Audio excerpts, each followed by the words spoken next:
Hello viewer, my name is John Kokas Omoding and I welcome you to this lesson that we are going to be sharing. Today's lesson follows the one that we discussed earlier on, or that you watched earlier on.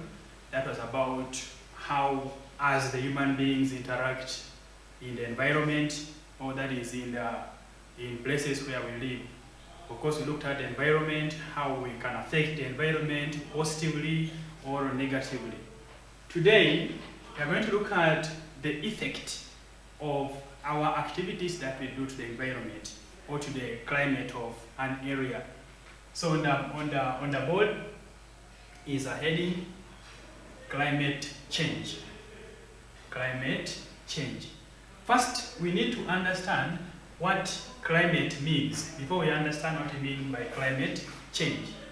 Climate, just like as we learned it in the previous classes, that is primary 5, climate refers to the average weather condition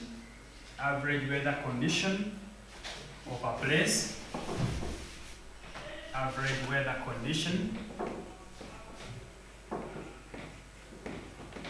the average weather condition of a place recorded for a long time. Climate is the average weather condition of a place recorded for a long time. There are some keywords that we need to take note of here. One, we take it, it's the average, and it's recorded for a long time. The average conditions of the atmosphere recorded for a long time. If we can't say a long time, we can say recorded for a long period. We choose one of these terms, but we cannot mention both of them. A long period of time, that is an error that always some children make. So when we are defining climate, we don't say a long period of time. Reason being, period is already time, so it will be repeating. That's why we go by one. We can either say the average weather condition of a place recorded for a long time, or we simply say the average weather condition of a place recorded for a long period. That is what we mean by climate. Now, climate has got its aspects, but before we look at that, we need now to understand what we mean by climate change. That was for climate. Now, climate change,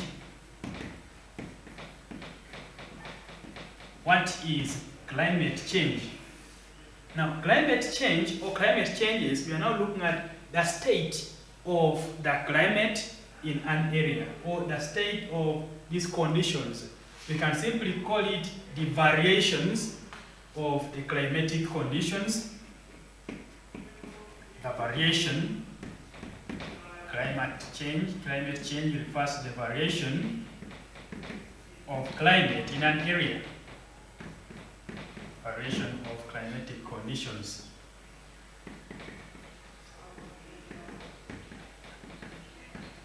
In an area. So we are simply defining climate change as a variation. We are looking at the changes in the climatic conditions of an area. Of course, we need to note that these changes are brought by the other activities that we talked about, the ones which can lead to spoiling of the climate in an area, or the ones that can modify.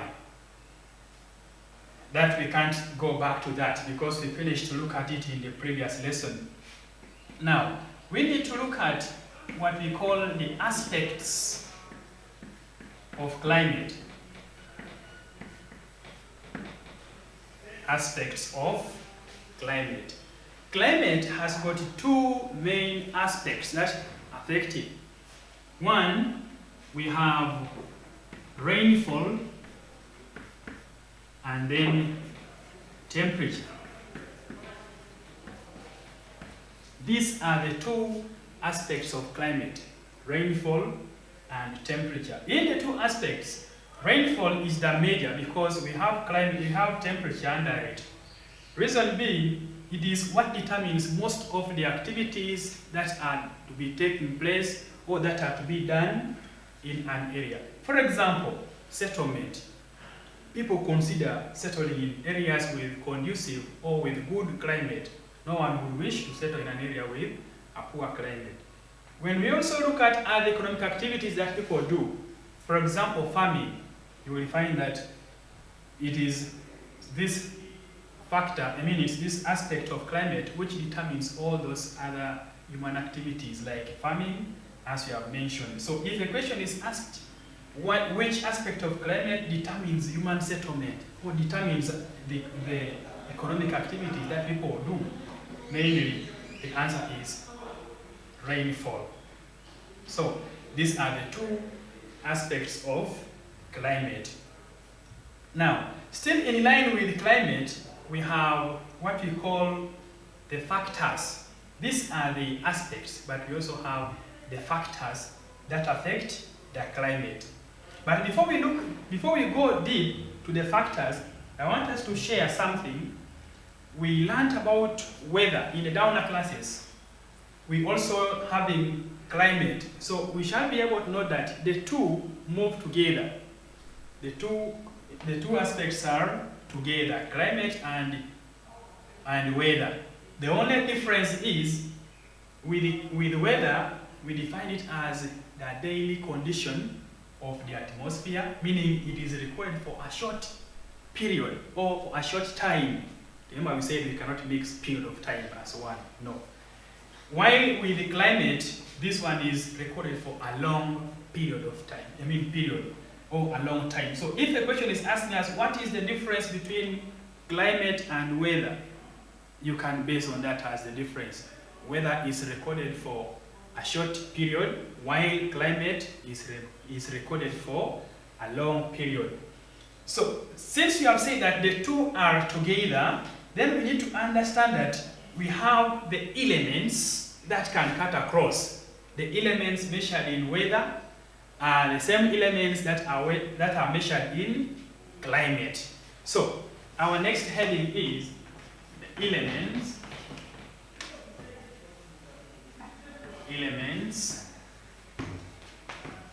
of weather.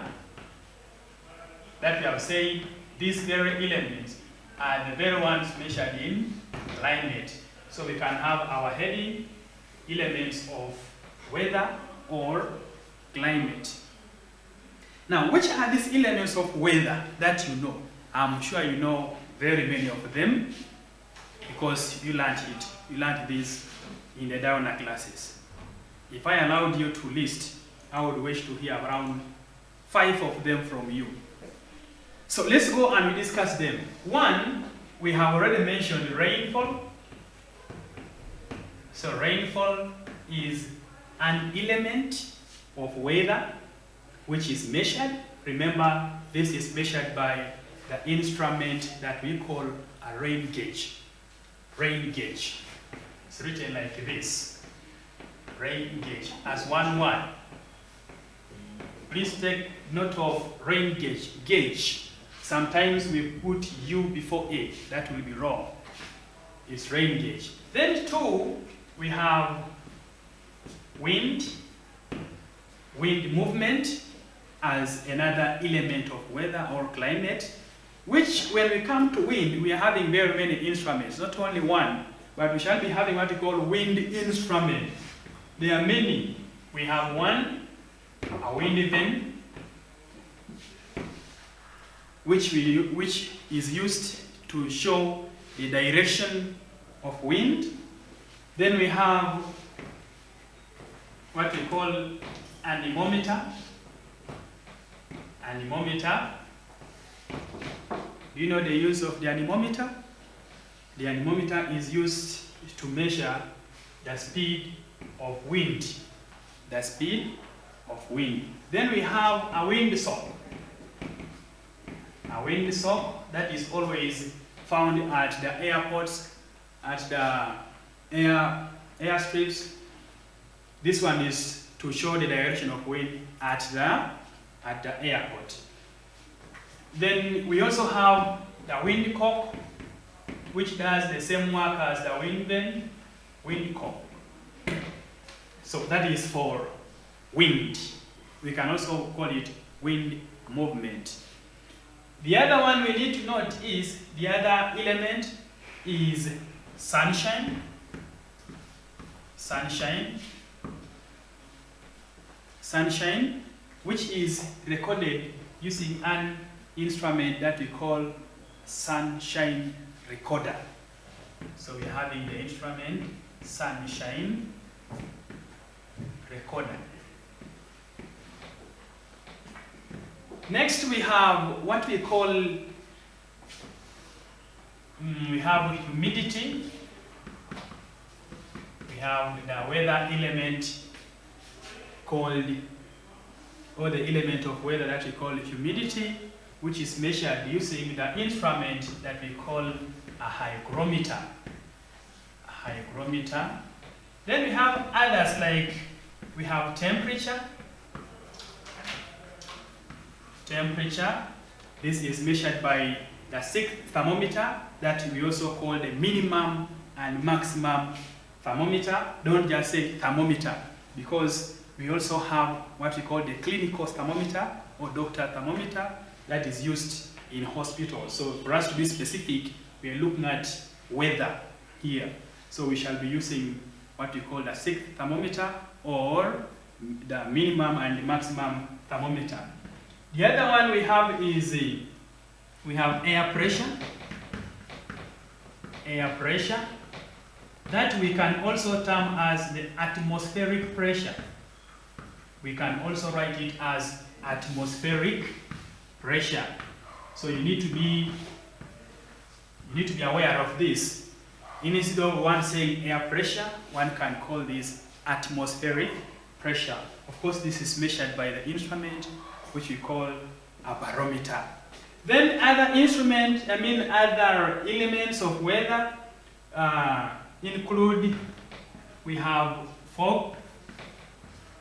Then we can add here mist. So these are some of the weather elements, and we can add here cloud cover. These are the elements that are measured for weather or climate.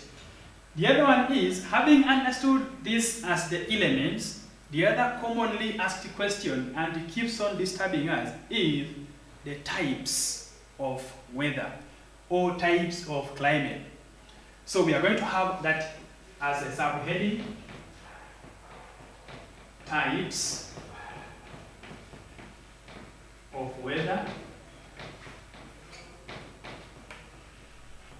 These types of weather can also be called weather conditions. Now here we are looking at the state of weather in that area. How is the weather? Is it rainy, cloudy, sunny, windy, foggy, misty? I have already mentioned them. So with the types or the conditions, those are the ones that we have. If the element is rainfall, then here now the condition is now rainy. You say it's rainy. So the condition is rainy weather. Then the other one we shall go to, if the element is wind, then we shall have here as windy weather. This is what we shall be doing. Here we had sunshine. The element is sunny. We add another N, sunny weather. Then we continue. We have humidity. That one comes now as humid weather. Humid weather. We can add foggy weather. Foggy weather. Then we can add misty weather. Misty weather. So these are the conditions that we have also called the types of weather. This question is commonly asked and it keeps on disturbing some of the children, but I'm so sure today we shall be able to end that and we shall be passing them whenever we see such questions. So next in our discussion, we are going to understand the general factors that influence or that determine or that affect the climate of an area. Which are these factors which determine either the climate is going to be good or bad? That is what we are going to discuss. So, in our factors, as the heading reads, factors that affect the climate of an area. Sometimes you may not find the word affect. Someone who sets the question can say factors that influence.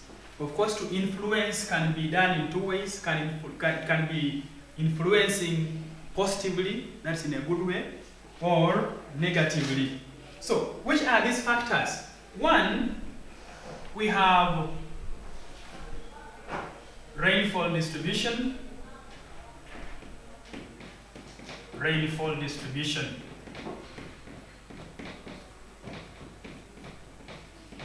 Now, we should be able to understand, not only to list these elements, but also we should be able to understand how do these factors affect the climate? Do they affect positively or negatively? And how? What happens? Now, here we shall be saying, in this factor of rainfall distribution, that areas that experience or areas that receive much rainfall have good climate compared to areas that have or that receive little rain. That is how rainfall distribution affects the climate. Areas that experience a lot of rainfall or areas that receive a lot of rainfall are always having good climate compared to areas that are having or that receive little rainfall. This explains why if we are to compare places in Uganda, you will find that the people who stay in areas like those areas in the northeastern part of Uganda, that is Karamoja sub-region, you will find that the climate which is experienced there is not like the one which is experienced within Kampala. Reason being that those areas receive little rainfall, but this way in Kampala you find that people receive, the area receives a lot of rainfall. So rainfall distribution affects the climate in that way. Two is the presence of vegetation in an area. The presence of vegetation in an area. Now, if we are asked, how does vegetation affect the climate? You should be able to explain. And what would be your explanation? Now, when we look at vegetation, we look at the plant cover of an area. Of course, that's how we define vegetation.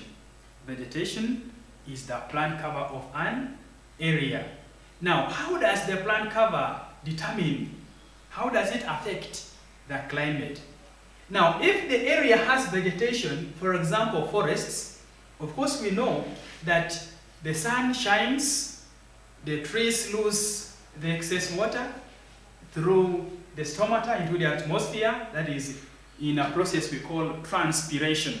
So when the sun hits the trees or the vegetation, transpiration takes place automatically and it will, the vapor goes into the atmosphere, forms the clouds that will eventually bring rain. So that is how vegetation affects, which means areas that have thick vegetation or a lot of vegetation tend to have good climate compared to areas which have scarce vegetation.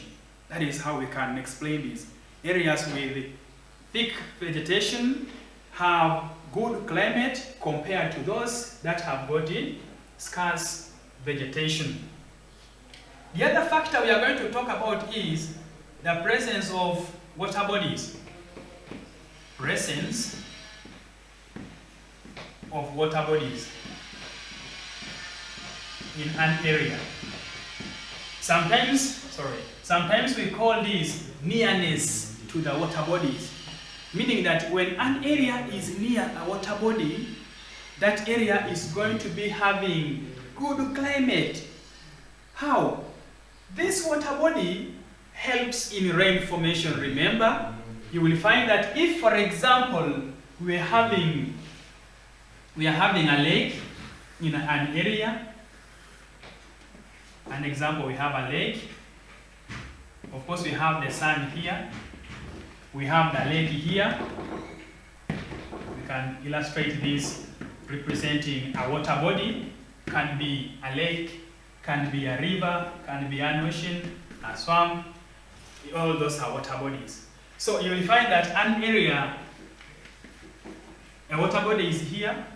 So what happens always is, of course, at the shores of the lake, we have some vegetation growing on it. That's why we are putting some drawings here showing the vegetation on the shores. So what happens is, this sun shines always. This sun is going to hit the water body. The sun rays hit the water body. And on hitting the water body, what happens to the water body? This water body is going to evaporate, which means it is going to have water escaping into the atmosphere in form of vapor. This process is what we call evaporation. Evaporation, hope you're able to see these words, these letters. Evaporation, which will eventually lead to the formation of clouds. From evaporation, we shall have clouds formed.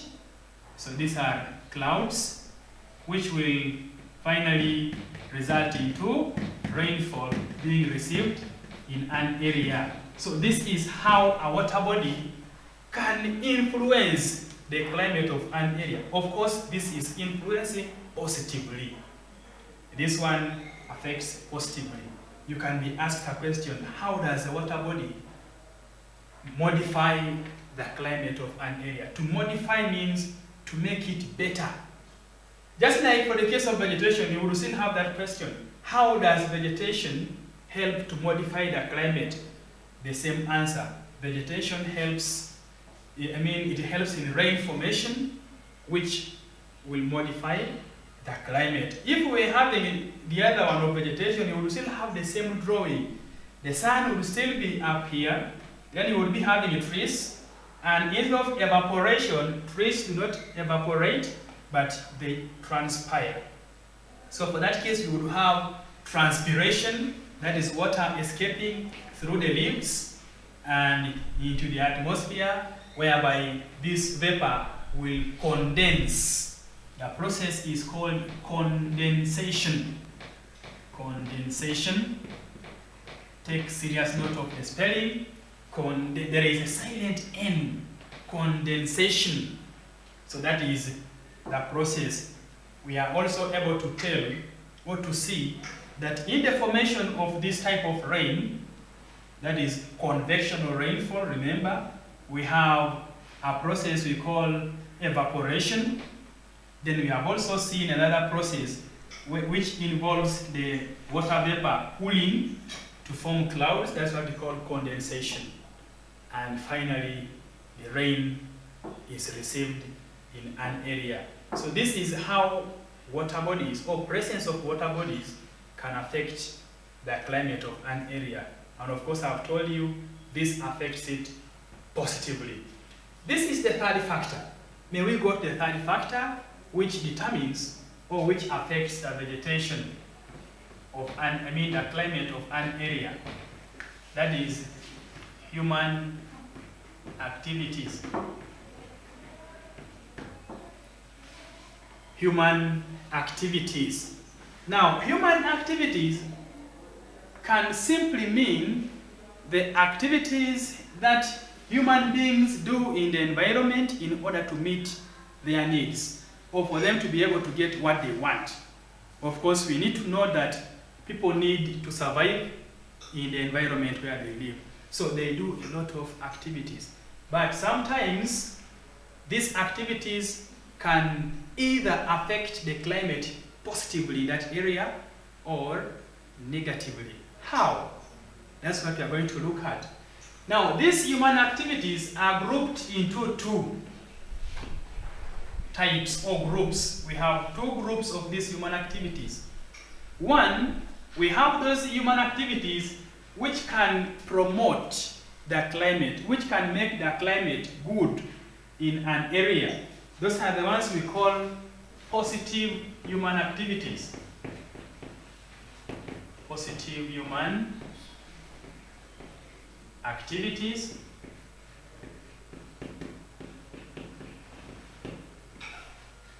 If we were to be asked to give the examples of these positive human activities,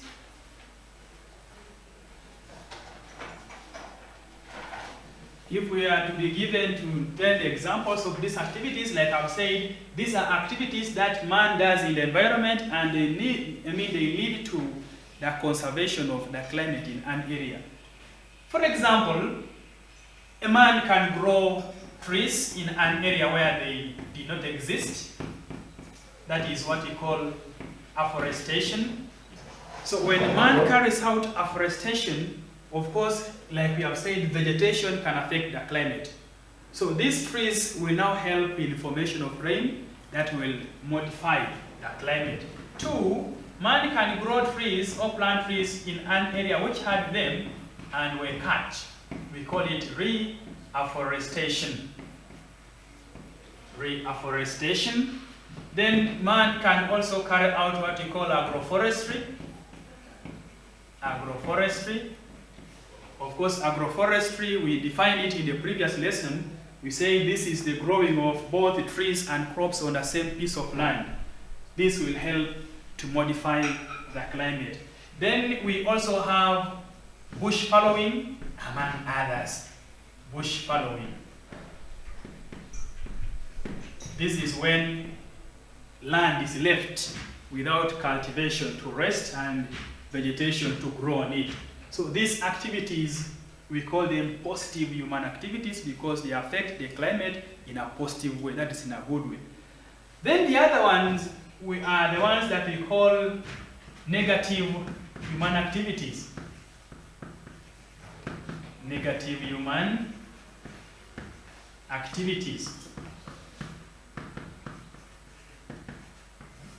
Now, negative human activities are the opposite of positive human activities.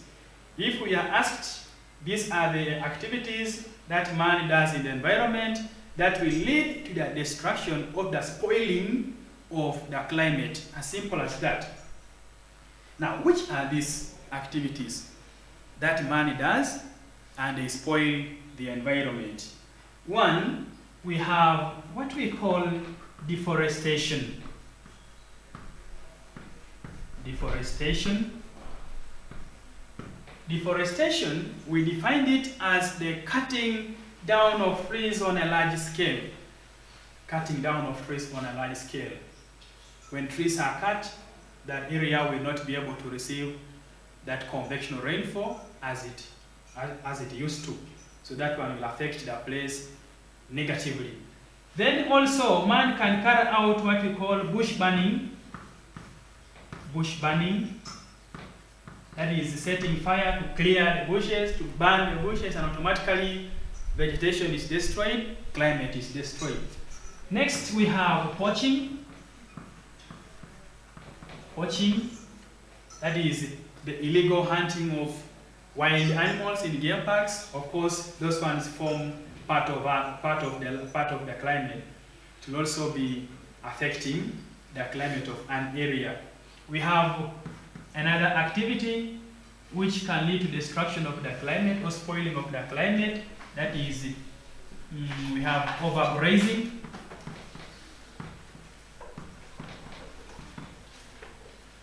We have overgrazing, we shall have overcultivation, and very many others. So those activities lead to the spoiling of the environment. So we call them negative human activities.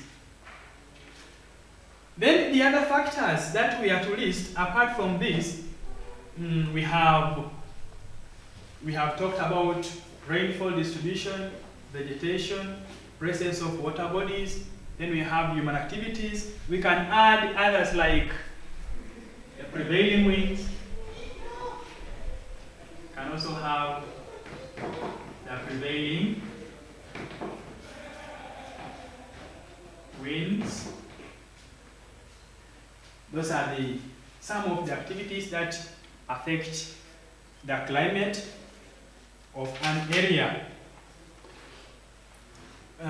We would also add others, include ocean currents.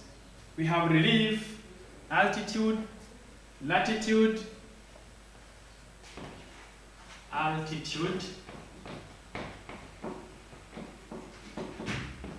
latitude,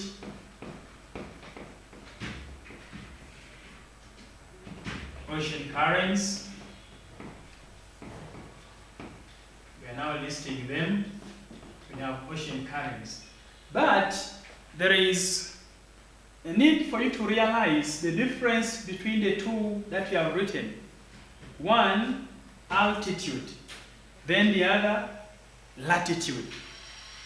Now, what is the difference? What is altitude? Then what is latitude? These two terms tend to confuse us. Today we are putting an end to that confusion. Altitude is defined as the height of land above the sea level. Then latitude, we are looking at the distance of a place from the equator, either north or south.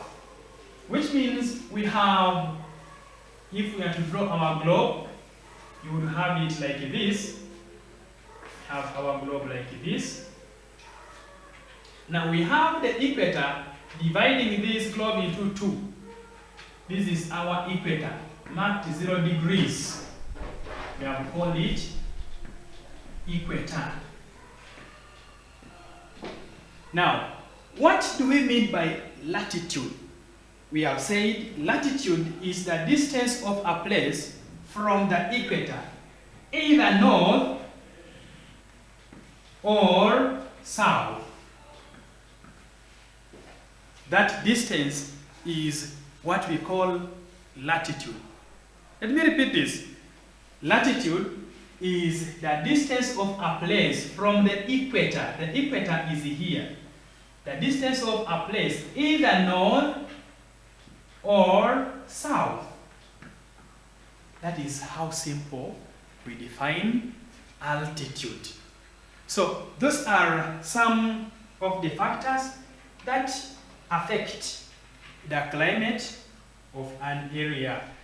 All right, now we are going to discuss disasters, weather disasters that can be experienced in an area in line with climate. One, a disaster is defined as an occurrence, it's like unplanned occurrence or happening that can cause harm or death to people. Unplanned happening that can cause harm. Let me write it down. A disaster is unplanned happening or occurrence, unplanned happening that can harm, that can cause harm or death to people. These disasters are grouped into two. We have those that occur in nature, no one causes them, but they occur naturally. We call them natural disasters. Natural disasters. Then we have those that are, or that happen, those sudden happenings that can hurt people, kill people, that happen due to man's irresponsibility or due to man's irresponsible ways of living. We can call them man-made disasters. For example, one drives recklessly on the road, gets into an accident, or gets involved in an accident, of course death occurs. That is man-made, it's for human beings. So when we look at natural disasters, we say these are the ones that happen in nature. Let's write the examples. Examples of natural disasters.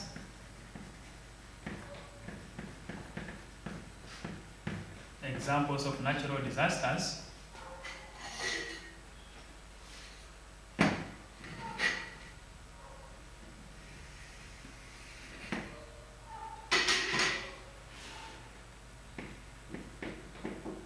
One, we have landslides. We can't make it the second, but it has appeared as the first. Landslides. We have mudslides.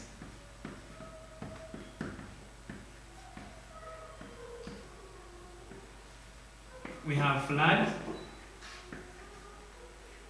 earthquake,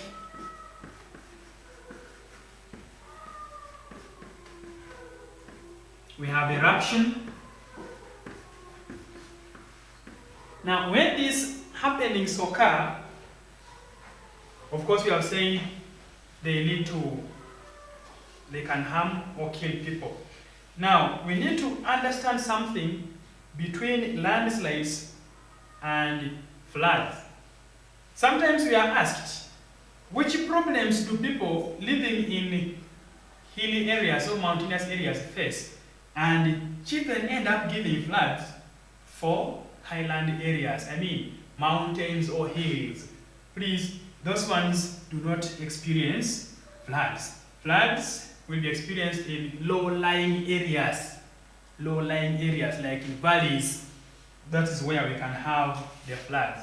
Whereas in hills or mountains, that is where we shall be having now the landslides, the mudslides, then eruption can occur. Remember, when a mountain is erupting, we have the lava getting out, which is too hot, and it will kill people, it will destroy property in case it lands in that area. So these are some of the examples of natural disasters. We can add the other one as lightning. Lightning also occurs in nature, and in most cases it happens during the rainy weather. That is when it's raining, as we had already talked about,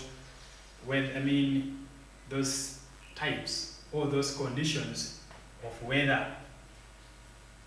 We can add hailstones.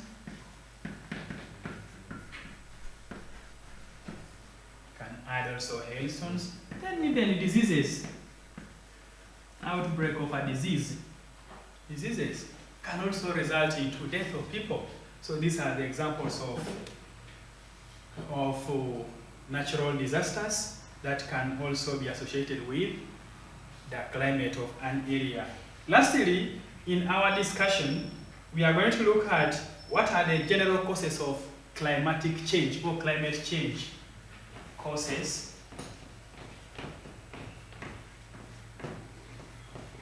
of climate change.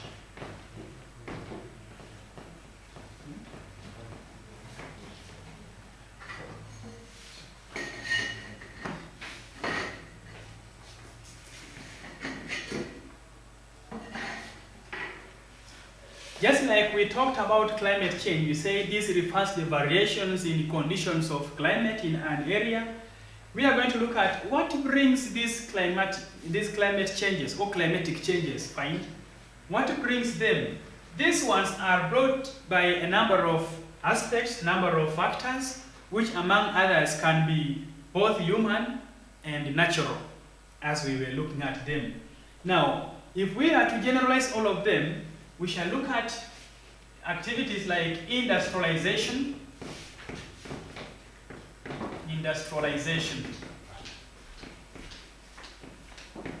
Now, industrialization leads to a change of the climate in an area, in that people will be destroying what was making the climate conducive in an area, and finally the area will lack those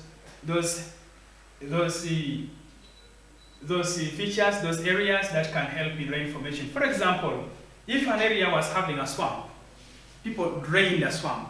At the end of it all, the swamp that would help in rain formation is normal. Two, if an area had vegetation, maybe a forest, that was helping in rain formation through transpiration, as we discussed some time back. So you'll find that that forest will be cleared, so that industries are set up in an area, and at the end of it all, the climate will be affected in that area. Then we have others, like we talked of, the natural ones like volcanic eruptions. Volcanic eruption can also affect the climate of an area. We have the Earth's movement, or movement of the Earth. Earth's movement also affects the climate of an area.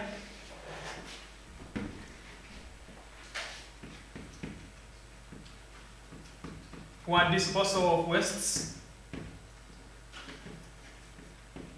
or garbage, ocean currents,